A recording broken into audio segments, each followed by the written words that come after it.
It is a lot of noise, sometimes referred to as the sound of freedom. And the F-18 Hornet, you can just look at it on the ground. While he's taxiing, it looks like he's doing past the speed of sound. What an airplane. And he's going to show you what's in store, what it can do, and it's really an amazing flight demonstration. If you have never seen a Super Hornet demonstration, man, I hope you've got some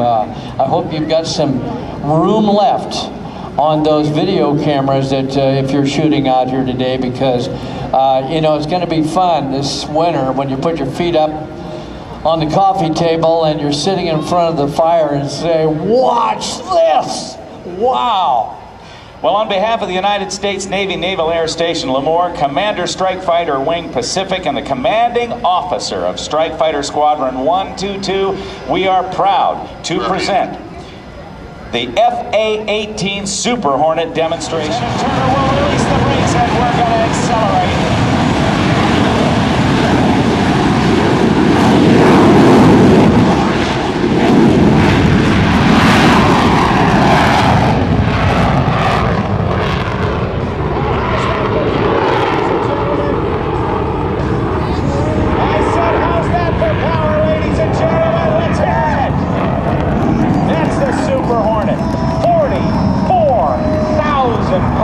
Thrust power in that airplane in the air and only 1,500 feet of runway. They're going to climb to 4,000 feet and perform a 1/2 cubit 8 maneuver. They're going to roll upright and then demonstrate the Super Hornet's incredible pitch authority with a 60 degrees up maneuver followed by a pushover to level flight. Now, the Super Hornet is unique in its ability to operate at slow speeds and high angles of attack.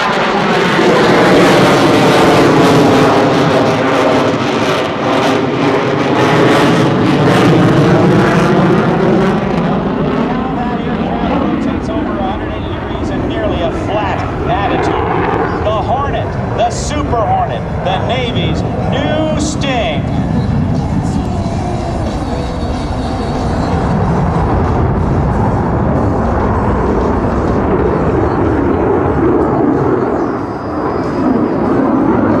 The Super Hornet's engines, as I said, produce over 44,000 pounds of thrust. In full afterburner, that means raw jet fuel is being poured into that exhaust. This allows the aircraft to sustain 8 times the force of gravity and a turn radius of less than 1,500 feet. Let's take a look at the Super Hornet minimum radius turn.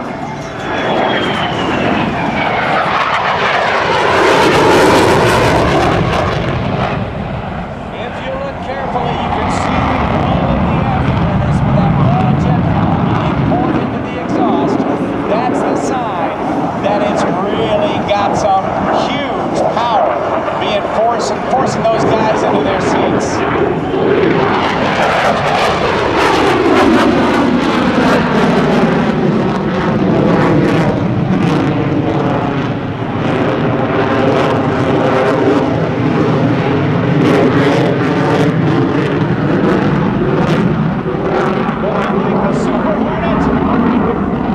I said, do you like the Super Hornet?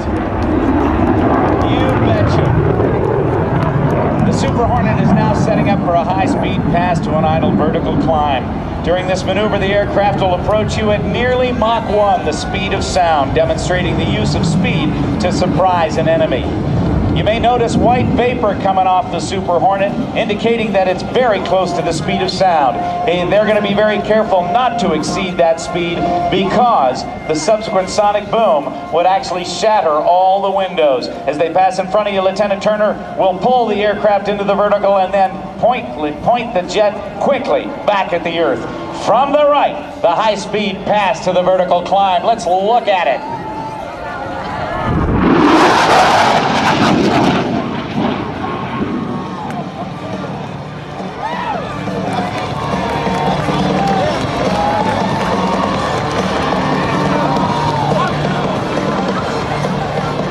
The air crew are now locking their harnesses as they prepare for their next maneuver, the vertical pirouette. They're going to enter the maneuver at 350 knots. That's over 400 miles per hour. They'll pull the jet into the vertical and roll the canopy towards the crowd. Selecting full afterburner as the airspeed decays through 200 knots, Lieutenant Turner will perform a push-pull maneuver and set up pirouette.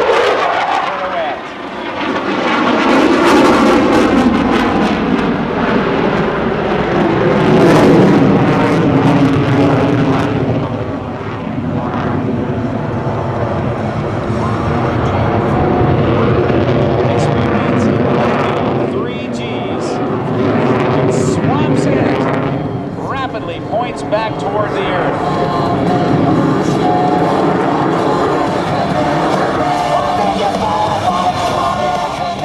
It is dual flight control computers that allow the Hornet to maneuver in ways that few other aircraft in the world can maneuver. They're setting up now for a maneuver known as the square loop. They'll quickly reposition the nose 4 times, 90 degrees change, while flying a square path through the sky. Let's watch as Tina and Nuts do the square loop.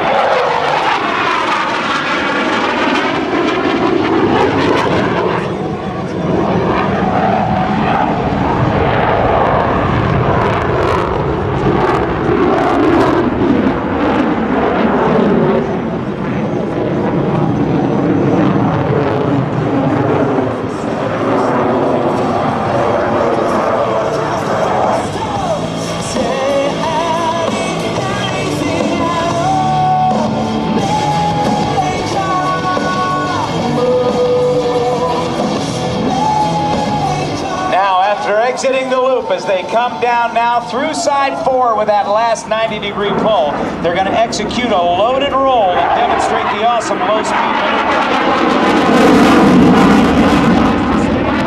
As the tail rotates around it. How about a nice round of applause for your United States Navy's F-A-18 Super Hornet. Lieutenant Turner and Lieutenant Underwood will reposition the aircraft as they set up for what we call the inverted whisper pass. They'll enter from the right at 450 knots. That's over 500 miles per hour. As they approach show center, Lieutenant Turner will roll the airplane upside down into the inverted position and pull the throttles back to idle. It is called the inverted whisper pass. Oh boy, ladies and gentlemen, this was an airplane that in its infancy lost a competition to the Air Force for a lightweight fighter. But now let's look how it performs. For the United States Navy, it's the inverted whisper pass.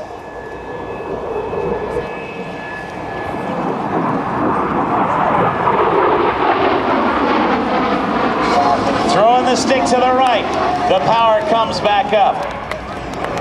Now, I mentioned just a couple of moments ago the dual flight control computers that allow this aircraft to operate in an amazing way. What they're going to set up for now is called the High Alpha Pass. Alpha is a word that stands for angle of attack, the angle between how high the nose is pitched up and the horizon.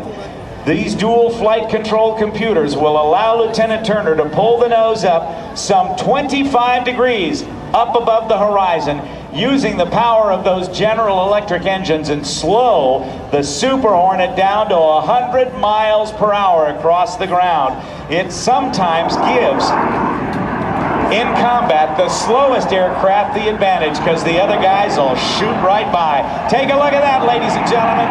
Look at the power, look at the maneuverability, and look at the talent of these two great pilots, Lieutenant Mike Turner from Hamilton, Colorado, and Lieutenant Chad Underwood from Virginia Beach, Virginia, in the Hornet High Alpha Pass.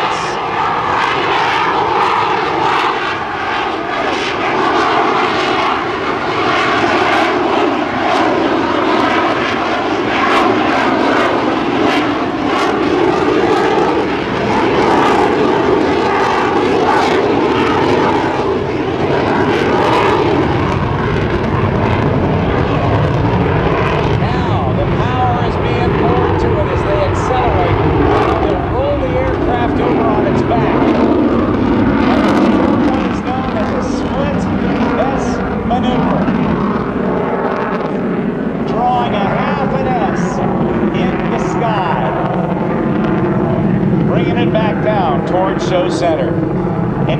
moment, Sandy Sanders is going to be coming down the line in that Ford Mustang, my compatriot here at the announcer stand, so I hope you'll give him a great round of applause.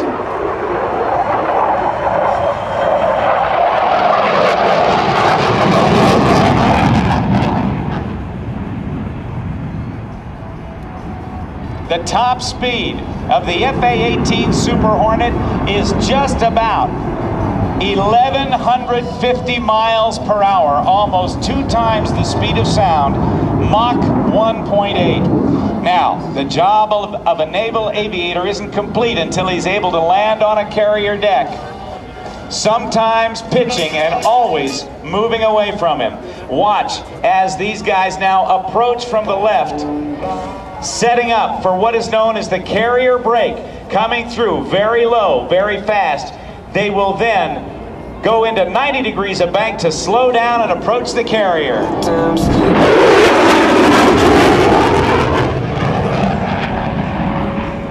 Oh yeah, what a great sight that is. Seeing that moisture build up as all the moisture is being compressed as that aircraft is moving so rapidly through the air, and the moisture becomes visible just like a cloud.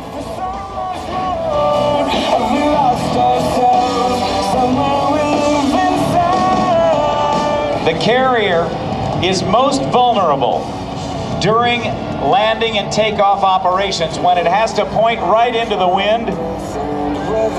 Here comes Sean D. Tucker in the Oracle Challenger. In the Mustang coming down the line. Sandy Sanders will be down in a minute. What an awesome performer. Team Oracle.